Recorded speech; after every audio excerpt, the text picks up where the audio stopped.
नेता विपक्ष के तौर पर अखिलेश यादव ने भी दहाड़ लगाई है। जी हाँ, आज संसद में राहुल गांधी बतौर नेता प्रतिपक्ष निर्मला सीतारमण यानी कि वित्त मंत्री और भारतीय जनता पार्टी के अन्य नेताओं पर सवाल दागते हुए नजर आए।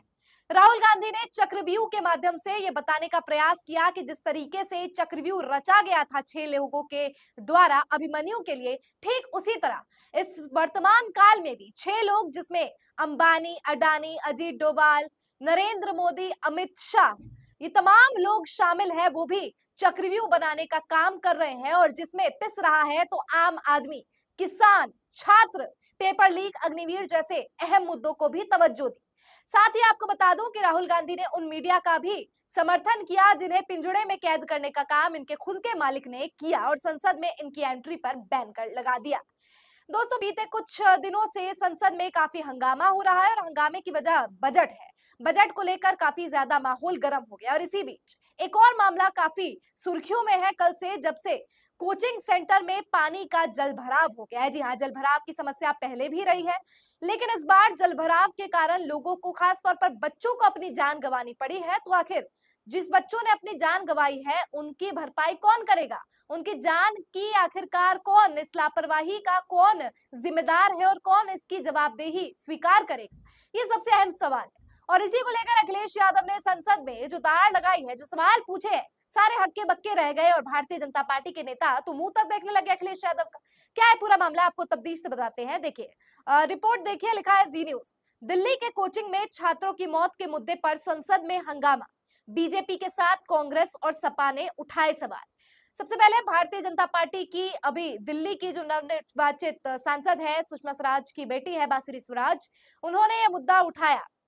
अब आपको पता ही है कि बीजेपी की बांसुरी सुजान, इनको ऐसा लगता है, अपनी माँ की मिमिक्री करते करते ऐसा लगता है कि स्मृति ईरानी को रिप्लेस कर देंगी। लेकिन स्मृति ईरानी को रिप्लेस क्या ही करेंगी, लग रहा है ऐसा कि इनकी भी रिप्लेसमेंट जो है ढूंढने का जल्द वक्त आ जाएगा, क्योंकि जिस प्रकार से ये बात बोलती हैं, ये अभी केंद्र के तरफ से बात खड़ा कर रही है और कह रही है कि आम आदमी पार्टी जिम्मेदार है, इतनी बड़ी फॉल्ट हुई, गलती हुई, ये सब स्वीकार कर रहे हैं।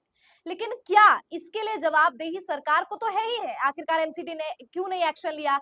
किस तरीके से वो बना दिया गया लाइब्रेरी कोचिंग सेंटर की, पानी जलभराव होने के बावजूद, मतलब इस तरीके की स्थिति उत्पन्न हो सकती थी, बावजूद इसके निर्माण किया गया? ये अपने आप में वाजिब सवाल है। लेकिन जब केंद्र सरकार से सवाल होते हैं कि सड़क में दरार कैसे आई, फ्लाईओवर्स कैसे टूट रहे हैं, मकान धराशाही कैसे हो रहे हैं, ये तमाम चीजें जब केंद्र के अंदर आती है, तो केंद्र की तरफ से आखिर कोई भी प्रवक्ता सामने क्यों नहीं आता है? क्यों कोई सांसद भारतीय जनता पार्टी का इस तरीके से नहीं बोलता है? अब इसको लेकर अखिलेश यादव ने भी यूपी सरकार, योगी सरकार पर हमला साधा है और क्या कहा है आपको बताते हैं। देखिए, लिखा है, संसद में उठा यूपीएससी छात्रों की मौत का मुद्दा, बांसुरी ने बताया आपराधिक लापरवाही, अखिलेश बोले क्या बुलडोजर चलेगा? दिल्ली के करोल बाग इलाके स्थित ओल्ड राजेंद्र नगर के कोचिंग संस्थान में यूपीएससी की तैयारी करने वाले 3 छात्रों की मौत का मुद्दा संसद में उठा। नई दिल्ली सीट से बीजेपी की सांसद बांसुरी स्वराज ने इसे आपराधिक लापरवाही बताया। अखिलेश यादव ने सवाल किया है कि क्या इस अवैध बिल्डिंग पर बुलडोजर चलेगा? अब आपको पता है कि बुलडोजर बाबा यानी कि योगी आदित्यनाथ गरीब, पिछड़े तबके के लोग, खास तौर पर मुसलमानों के घर में बुलडोजर चलाने से पहले एक बार भी नहीं सोचते। ये भी नहीं सोचते कि उन्होंने इनके लिए क्या क्या किया है, या भारतीय जनता पार्टी के साथ जिन मुसलमानों का खास याराना भी नजर आता है, या जो योगी आदित्यनाथ के जिन्होंने राम मंदिर के निर्माण में भी सहायता की, उन निर्माण को भी, उस सहायता को भी भूल जाते हैं। लेकिन ये याद रखते हैं कि मुसलमान है तो बुलडोजर चला दो। और अब इस तरीके का एक और तस्वीर सामने आई है कि अब इसको लेकर कहने का मतलब है कि अखिलेश यादव ने कहा है कि कोचिंग सेंटर पे जलभराव हुआ है, अवैध निर्माण था, तो क्या योगी सरकार यहाँ पर बुलडोजर चलाएंगे? इसको लेकर क्या सोशल मीडिया पर तबाही मच गई है। एक यूजर लिखती है, will bulldozers run in that coaching centre of Rajendra Nagar also? Akhilesh Yadav पूछते हैं। Akhilesh Yadav ji asking very legitimate question, और this bulldozer is just against the poor people, Muslim, Dalit and not rich people? क्या ये बुलडोजर सिर्फ गरीब लोगों के खिलाफ है, शोषित और पिछड़े वर्गों के खिलाफ है, मुसलमानों के खिलाफ है? क्या आपका ये बुलडोजर ये पूंजीवादी या ये जो अमीर तबके के लोग हैं, जो प्रोग्रेसिव लोग हैं, एडवांस लोग हैं, उनके खिलाफ नहीं चलेगा क्या? अब इसको लेकर अखिलेश ने बकायदा एक चिट्ठी भी लिखी है और पत्र में क्या लिखा है देखिए। दिल्ली कोचिंग घटना को लेकर अखिलेश यादव ने लोकसभा अध्यक्ष ओम बिरला जी को लिखा पत्र, मृतक छात्रों के परिजनों के 1-1 करोड़ धनराशि की मांग रखी है। लेकिन क्या लिखा है इस पूरे पत्र में, पत्र को पढ़ते हैं। शून्यकाल में मैंने नई दिल्ली में कल हुई दुर्घटना के संबंध में आपका ध्यान आकृष्ट करते हुए उल्लेख किया है कि पुराने राजेंद्र नगर में चल रहे आईएएस कोचिंग सेंटर में हुई दर्दनाक घटना में 3 प्रतियोगी छात्रों की मौत से जनमानस को झंझोर दिया है। इस घटना से अन्य प्रतियोगी छात्रों के मन में भय भी व्याप्त हो गया है तथा उनके भविष्य पर प्रश्न चिन्ह लग गया है। आपसे अनुरोध है कि सरकार को निर्देश दिया जाए कि मृतक छात्रों के परिजनों को 1-1 करोड़ रुपए की मुआवजा राशि सरकार द्वारा प्रदान की जाए।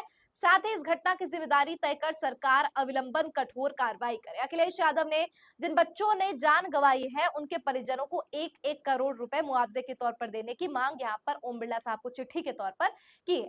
बिल्कुल वाजिब है दोस्तों। अब आप सोचेंगे कि इतनी ज्यादा धनराशि क्यों? आप खुद सोचिए, जिसके घर का चिराग बुझा हो या बिन कारण से कोई बच्चा चला गया और जिसकी वजह सरकार की लापरवाही है। अब ये राज्य सरकार है, केंद्र सरकार है, अलग बात है, लेकिन यहाँ पर सबसे बड़ा सवाल है कि अब क्या कार्रवाई की जाएगी? क्या बुलडोजर चलाया जाएगा? अखिलेश ने जो मुद्दा उठाया वो अपने आप में काफी वाजिब और काफी महत्वपूर्ण है, क्योंकि अखिलेश यादव ने कहा है कि क्या बुलडोजर पिछड़े लोगों पर ही चलता है? जिन लोगों के हाथ में सत्ता है, जिन लोगों के हाथ में ताकत है, जिन लोगों के हाथ में पैसे हैं, क्या उनके खिलाफ सरकार एक्शन लेने से बचती है या सरकार उनके खिलाफ एक्शन ले नहीं पाती? क्या कारण है जिस वजह से बुलडोजर नहीं चलता है? अब एमसीडी ने तो अपना काम किया है, एमसीडी ने सील किए हैं बहुत से, उस कोचिंग सेंटर को भी सील किया है।